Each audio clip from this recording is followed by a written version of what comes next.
You either die a hero, or you live long enough to see yourself become the villain. I can do those things because I'm not a hero. I'm whatever Gotham needs me to be. They'll hunt you. You'll hunt me. You'll condemn me. Set the dogs on me. Because that's what needs to happen. Because sometimes the truth isn't good enough. Sometimes people deserve more. Sometimes people deserve to have their faith rewarded. This is something I wanted to read because I had mentioned this in a live stream about I'm rereading from this book, Freedom is Not Enough. So I want to read this section. This is from page 34 to 35, talked about Clark's book, Dark Ghetto, Kenneth Clark's book, Dark Ghetto. And, like the Dark Ghetto book stemmed from Clark's work in New York with Harry U, the Harlem Youth Organization. And it says it was a summation of my personal lifelong experiences and observation as a prisoner of the ghetto. Okay. Clark was a psychology professor in New York. Clark did not portray Black Americans as an infantile or without hope. Many Black people, he wrote, displayed surprising human resilience. In Harlem, for instance, they had rioted in 1964 to protest racist indignities such as badly paid jobs, dilapidated housing, ill-financed schools, and inadequate health care. Sounds pretty common today, doesn't it? Except we're not rioting. Racial protests had also broken out in other U.S. cities that summer.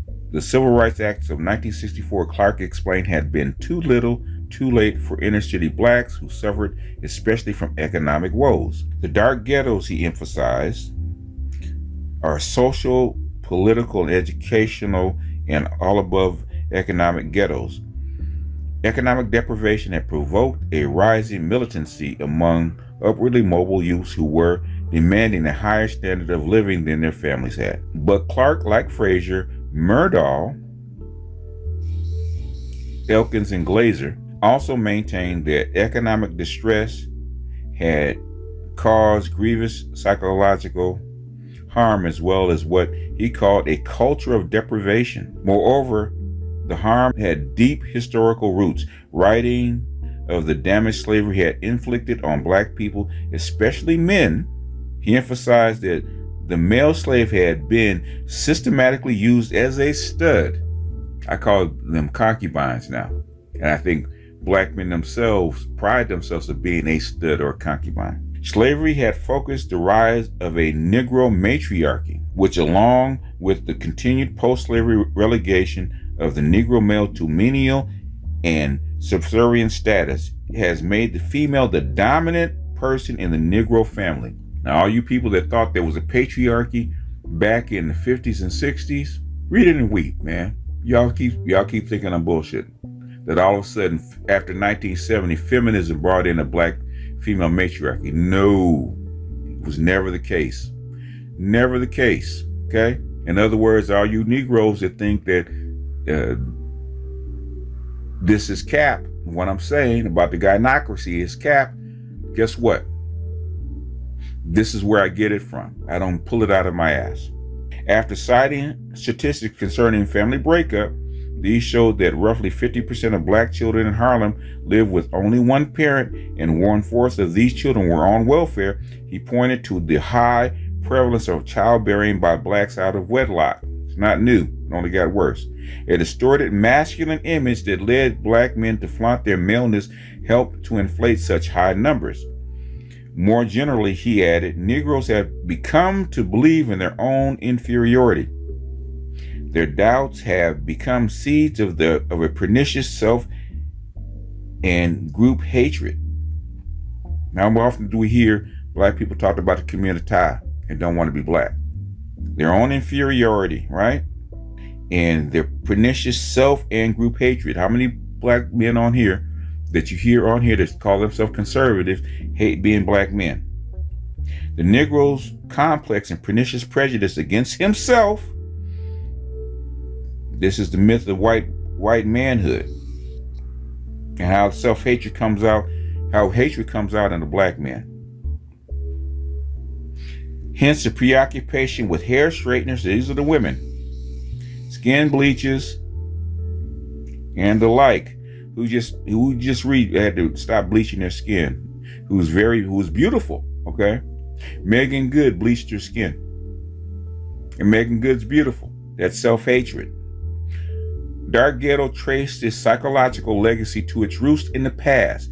Indeed, one of Clark's earlier reports had coined the phrase tangle of pathology to describe lower-class black life in the inner city. The Dark Ghetto, this emphasis was most apparent in chapters titled The Psychology of the Ghetto and The Pathology of the Ghetto. Clark wrote that the Dark Ghetto is institutionalized pathology. It is chronic, self-perpetuating pathology. We still see it today. We complain about it today. It's been around for hundreds of years. It didn't just start yesterday. Moreover, the pathologies of the ghetto commonly perpetuate themselves through culmination, ugliness, deterioration, isolation, and strengthen the Negro's sense of worthlessness, giving testimony to his impotence. Powerful book. And this is just one page. Okay? This is just really one page. This is really just one page. This is just one page out of this book. And this is the history of the Moynihan report. All the different pieces that came together to make this book. Patterson has written an underrated book. And I'm sure black scholars do not want to read this book. They don't want to know about this guy because they want to hide. Black liberals and black conservatives want to hide stuff like this. Black people, especially black female liberals, are becoming limousine liberals. Limousine liberals are about putting band-aids over the problem and keeping the status quo. This is why I talk about this book. This is why I read this stuff. People think I'm pulling this stuff out of my ass. I'm not. And then when I read this stuff, when I read text and quote books and quote research and quote history, then they want to run. They want to tuck tails and run. And then they want to call me names behind my back because they can't face the light of truth. If it didn't say it, it didn't exist, I wouldn't say it. And I think a lot of black folks, because they're ashamed of their plight, they don't want to look in the mirror. They want to pretend like they're something that they're not. Some things you can do things about and some things you can't. Okay? Europe has a demographic problem. They've been battling for 40 years. They can't solve it. White people have a demographic problem. They've been battling for 60, 70 years. They can't solve it. Some things you can't solve. Some things you just gonna have to learn to live with. You're gonna have to figure another way around it because the way you're trying to solve it is not gonna work. Same problems that we complain about on YouTube and the manosphere 50, 60 years later were there back then and before. And the problem is with the Moynihan report, what was going on, that he saw this cycle, this tangle of pathology didn't get better, it got worse. And the problem is that our women signed on for this. That's how come they really can't complain about it that much, because they signed on for this. They're still signing on for this. What black women want you to be is what you were back in 1960, okay? You weren't the captains of industries. You weren't the captain of having businesses. You were low-wage workers, all right?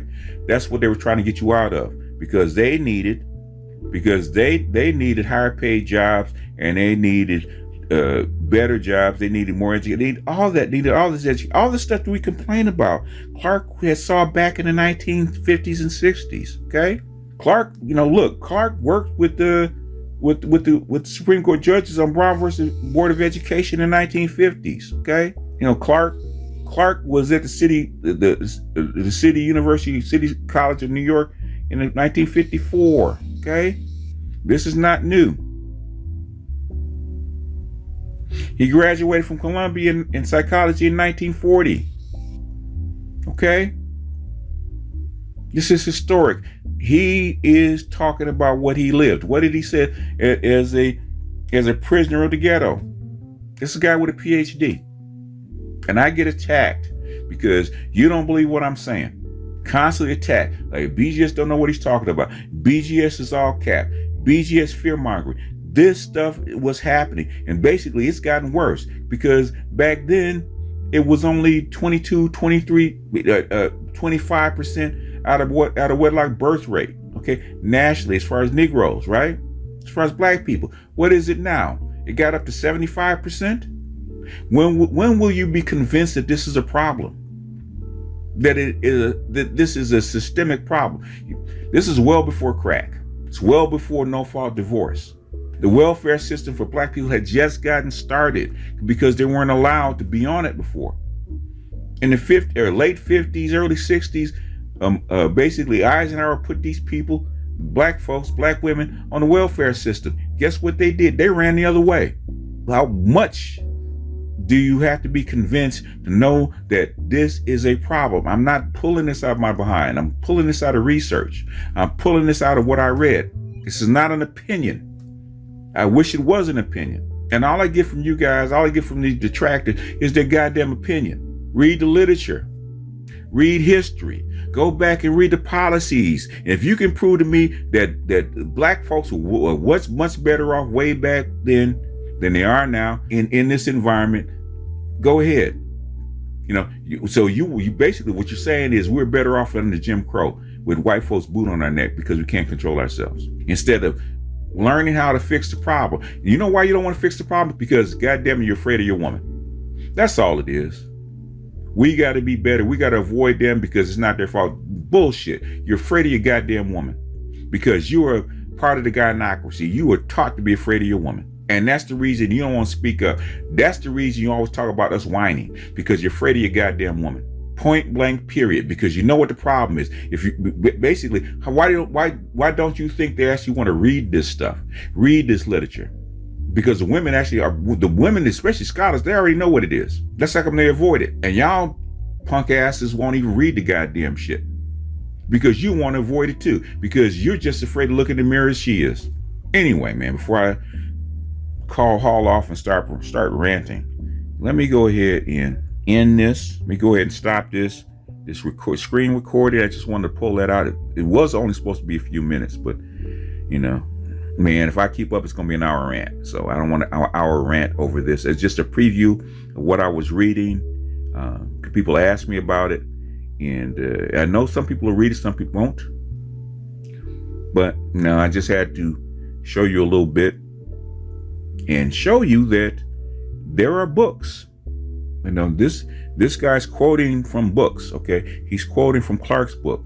Because he read all this stuff because he wanted to do a thorough job of the Moynihan report. And he mentions, he's mentioned about 12 books that he's pulled from. But I'm going to jump off here. This is BGS out, and I'll see you guys on the next one. Peace.